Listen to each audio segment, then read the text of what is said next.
Alright, so how y'all doing boys? Hope you're doing well tonight. In today's video, I know on the channel you see a whole bunch of the mono teams. I mean, you see a whole bunch of the mono red being pretty much the barn team, a whole lot of the mono blue, but you never see me use mono green. Now, that is probably due to the fact that there isn't the widest variety of good green characters, and when they are, they don't usually synergize too well together. I mean, we do have, of course, the Lolly Merlin and the Jack of Light Gotha, but other than that, are there any other good unknown characters? I don't think there are. Yeah, the Gotha, but obviously they clash. Merlin's good in the back, so a little bit hard to make teams, but we've come up with something. I'm not too sure how well this is going to go. This is pretty much just me looking for more excuses to use the green relic. The Holy Relic green SARIEL, and this is what we've come up with. So excited to see how this goes. Really not too sure. We do of course have the Holy Relic for the Merlin as well. Really happy actually with how they made her Holy Relic. Really well done and suits the character perfectly. Increases the hero's attack by 20% when attacking a debuff enemy, and of course she has access to the AoE Infect card, which especially as of recent I feel like the Infect card has gained a whole lot of value. Pretty much no teams other than any team that consists of Margaret has the cleanse effect, which makes it really strong. Some of these newer characters like the Trader Meliodas have such insane amounts of lifesteal that if you can disable that, ends up disabling most of their characters. So other than that, SARIEL here will have a look at their Holy Relic as well. When an enemy uses a skill on the hero, grants an effect which increases attack by 20% for one turn. When inflicting damage to an enemy using skills or counters, recovers HP by 50%, oh sorry, not 50, 15% of damage dealt. So honestly, really good Holy Relic. Can't wait to get the rest of the Archangel Holy Relics. But yeah, this is the team we're using today, and let's jump right into it. And I mean, the barn team majority of the time ends up being a huge threat, but if we come up against it with this team, I think we're pretty much done for. Also, what is this? Absolute just... What a toxic team. Let's see if we can get rid of King. I feel like that disables most of what he's trying to go for. And might just chuck out the extra cleave. Now we'll chuck up the counter. If he's going to get any value from True Seeker Melon, he's going to have to attack twice. So unfortunately that will mean King will most likely live unless we get a juice. I was going to say unless we get a juicy crit, but doesn't even have to crit. I forget how much stronger she is with that tiny buff of the Holy Relic. Moleskula there, her passive is really nice, the extra stats from the lifesteal, but although I don't have the lifesteal gear for her, I do just have HP defense with HP rolls. I don't know, I feel like having just the extra CC does end up being alright, and we can obviously use it on other versions of Moleskula as well, which helps out. Damn, even the level 1 packing damage. Even against Escanor? Yeah, look at that. God damn. Get out the shield in this next turn. SARIEL passive as well, or the SARIEL Grace, giving the extra debuffs to the enemy, is going to help activate the Executioner Zeldris passive in the back, which also helps that ult on. I feel like this team actually synergizes a lot more than I thought it would. Probably going to struggle against certain matchups, and we'll see that throughout today's video. Bleed card also always impressed me. Probably should have gone for Merlin there. We're probably going to get a 1 HP and have her not die. That's alright. Probably going to get attack disabled in this turn. That just goes to show that I should have bloody killed her. Double single targets for the Merlin as well.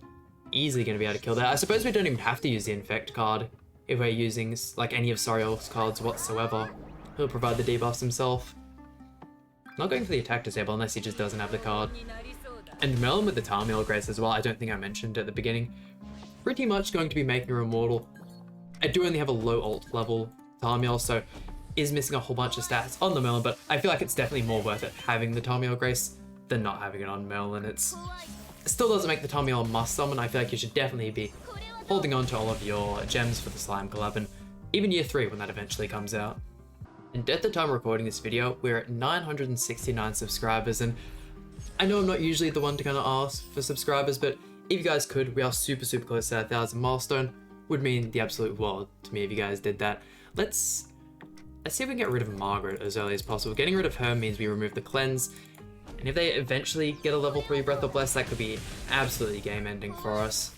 Let's see, I feel like that's definitely a turn 1 kill. Oh, SARIEL could do a little bit less than expected here. I mean, even if she just gets like 1 HP, that's still good value. We can still finish her off in the next card and then kill her fully.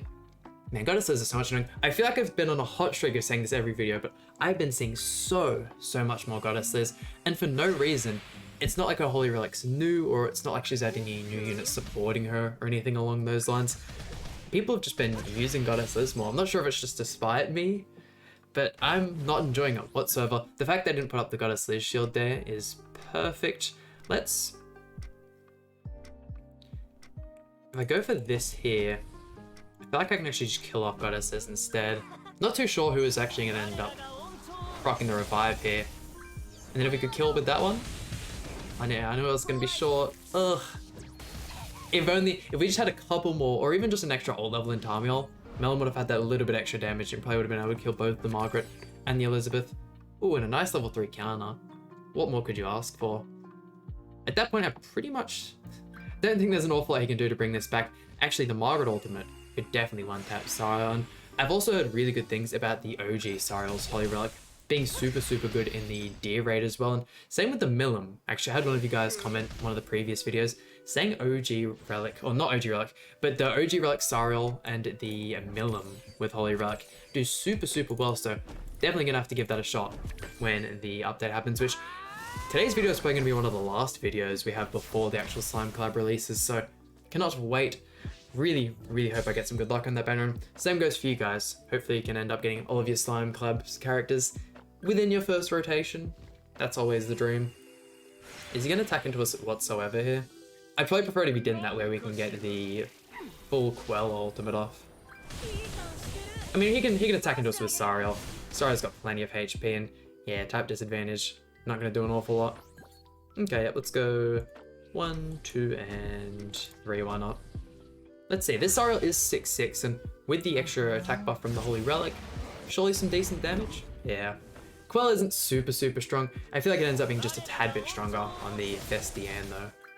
And a Ludo melee team. These teams are so scary because if you end up getting out CC'd, pretty much lost. I feel like having the Merlin helps out in this scenario because you can't kill the Merlin in one turn, especially with the Tarmiel Relic.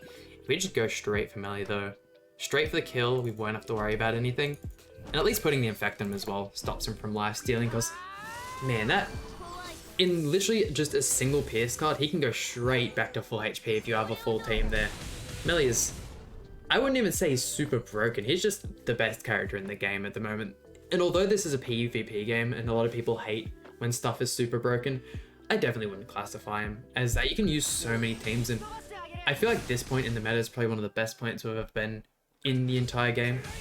I talked about it in yesterday's video where I feel like the Pierce meta when Lilia initially released, especially on the JP version where she released before Valenti, people would just use Lilia, Hauser, and Blue Demon Melee, and they spawn in, they're guaranteed the 2 Pierce cards, and then they just one-tap your whole team with those 2 cards. Wasn't the greatest part in the game's lifespan, but there are some like other super strong metas, and especially a lot of people hate the Barn team. At least you get to survive a turn. It's good actually being able to play the game. So, hey. Lilia on Global, obviously, they had the Green Valenti release first to kind of counteract that whole week or two where she just completely dominated everything, which I feel like was a good decision in the end. And to actually use both of the characters very rarely, and I feel like I'm probably one of the only people that use them just because I like to use all these kind of random teams, but hey, Valenti's still good value, especially on some of those Immortal King teams. She's good fun there. And can I get, if I go like that, how am I, if I use that actually, I'll be able to get the debuff on you. And then we'll go for the Merlin ultimate. What do we reckon? Maybe 240,000 on just Zeldris? Nah, a little bit less. I haven't come up against any Barn teams, which is definitely good. And hey yo, someone using Omega Rugal? And without the OG Lilia? That's definitely not something you see every day. Let's, yeah, still going for, do we really want to go for the kill on melee? I might actually put up the counter instead, that way he can kind of damage himself with Merlin a little bit. Oh wow, evasion food. Man's using True Seeker, Merlin, and evasion food. Ouch. If we had have, that's so disappointing. If we had been able to get the Infect card out beforehand, we could have easily one-tapped melee with the fact we critted. Can get the counter up in this next one, regardless of what happens.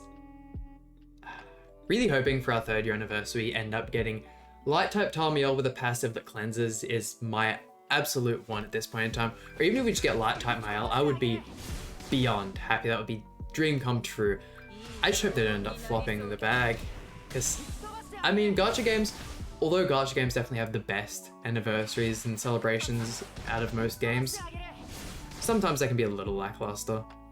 There's the attack disable, which we all knew what was coming. All the debuffs on him though is going to make you smelly. There's quite a bit of attack power. And I suppose we'll just merge you two instead. Don't have to worry about the Molecular Shield. I don't think we'll even end up using the Molecular Shield throughout this whole video, just because it's not the most valuable card. I really don't know why they re-gave her the Elizabeth. I believe it's the exact same. Yeah, it's the Elizabeth Shield. It seems so pointless, but who knows. Level 2 counter gonna one-tap, isn't it? And did you attack us with melee? Because the counter will actually proc before the lifesteal, and I think we'll kill melee as well. Damn. And SARIEL is just so much fun. You guys can see why I wanted to do another video with him, right? And this is the final match before we get into Challenger, and thank God, because I do end up, if we were going to win this one, I would have ended up forfeiting right before we finished, so good we actually managed to come up against the Barn team at least once in the video. Has the Holy Relic on everyone here. Arthur's the biggest problem for Holy Relic. Don't think we have a chance at winning this one whatsoever, but hey, we'll give it a shot. Oh god, the damage is so pitiful. Even the single target crit. Once he gets that Nameless Dance up, we're going to be doing nothing. And the reason to put up the SARIEL.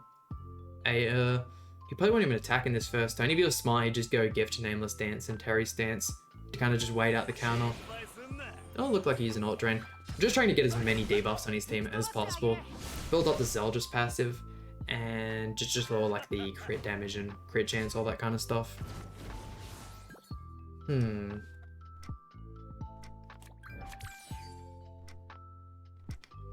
think we're best off just maximizing card draw here. We could probably get Arthur really low.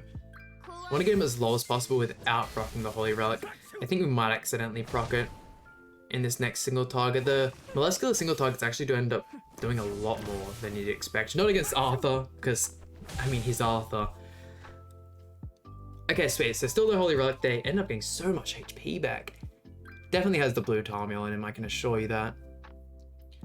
But we can get 2 ultimates in this next turn if we don't use any cards. How's everyone gonna tank this Heart Crusher? Oh no.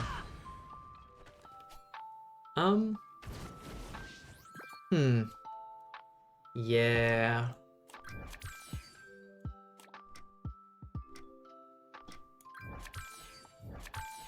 I'm just gonna go for this. We'll get both the ultimates there. Best possible chance we have at winning is just praying he doesn't have any Heart Crusher cards, and it just has to resort to Arthur cards and Terry Alt Drain cards, which hopefully don't break the shield. We'll see. Moment of truth. Okay, we tanked the one of them. The SARIEL ultimate's very important. Not as important as the Merlin ultimate. Hold on. Did he throw? Why use the Heart Crusher afterwards? I mean, it's going to kill SARIEL and Molecular. We lose a lot of stats there from a passive. Okay, we'll throw out the Merlin ultimate. We'll get the debuff on everyone. Is it as long as they have a debuff, or does the enemy themselves when attacking a debuffed enemy? Okay, so go for that one there. And we'll wrap up the video on that ultimate. Type disadvantage, so we're probably going to hit 300,000 damage around that mark. But hey, I'm definitely happy with how today's showcase ended up going. There we go, and that just about does it for today's video. Hope you guys are all as excited as I am for the Slime Cab. Cannot wait for that Banish drop. Honestly, might end up doing 2 rotations, depending on how much money I have left to waste. We'll see how it goes, but that just about does it for today's video. Hope you guys enjoyed. Please hit the like button, subscribe. Really means a lot to me, and I'll see you guys for some more Grand Cross content.